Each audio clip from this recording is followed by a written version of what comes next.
Frederiksberg Palace is a Baroque residence, located in Frederiksberg, Denmark, adjacent to the Copenhagen Zoo. It commands an impressive view over Frederiksberg Gardens, originally designed as a palace garden in the Baroque style, constructed and extended from 1699 to 1735. The palace served as the royal family's summer residence until the mid-19th century. Since 1869, it has housed the Royal Danish Military Academy.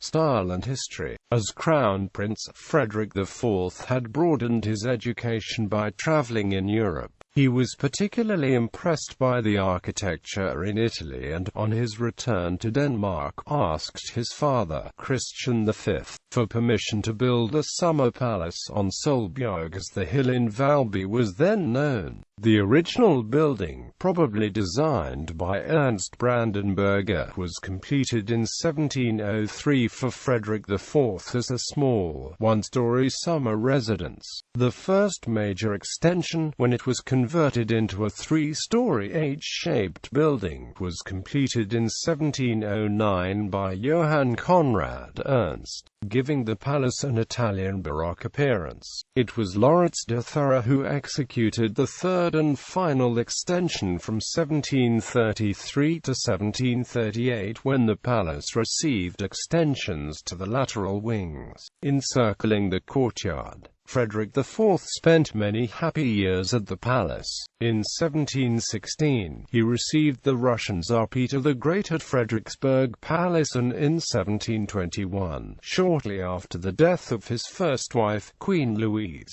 he married his mistress Anne Sophie Reventlow there. Christian VII, who was married to the English Princess Caroline Matilda, also spent some time in the palace. The son, who was to become Frederick VI, loved the palace and lived there both as crown prince and as king. After Frederick VI's dowager wife Queen Marie died at the palace in March 1852, the building lay empty and fell into disrepair. In 1868, it was transferred to the War Ministry, and the following year it became the Officers' Academy. The building has twice undergone significant restoration work, first from 1927 to 1932 and later from 1993 to 1998. Chapel. During the construction of the original palace building, it was decided that there should be a chapel in the east wing. This probably explains why there is no indication of the chapel from the outside. It actually covers the space behind the 6 central windows on the ground floor. Wilhelm Friedrich von Platen and Ernst Brandenburger designed the chapel in the Baroque style. It was inaugurated on the 31st of March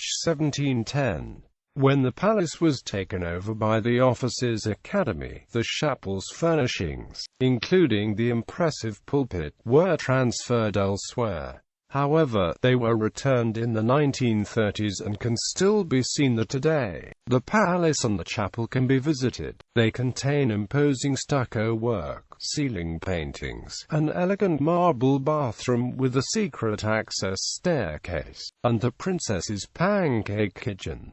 Indiana, 1854. British MP South. M. Pito gave an altar window to the King of Denmark for the chapel. The window was designed by sculptor John Thomas and executed by Ballantyne and Allen of Edinburgh. Since 1932, the chapel has been used as the local parish church.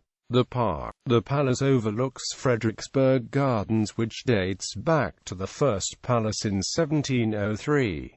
At the time, it was designed by H. Schiele with the assistance of garden architect J. C. Krieger as a strictly symmetrical Baroque garden with waterfalls and rows of linden trees along the palace terrace. From 1795 to 1804, it was redesigned by Peter Pedersen as an English landscape garden with the winding paths, lakes, islands and canals which can be seen today.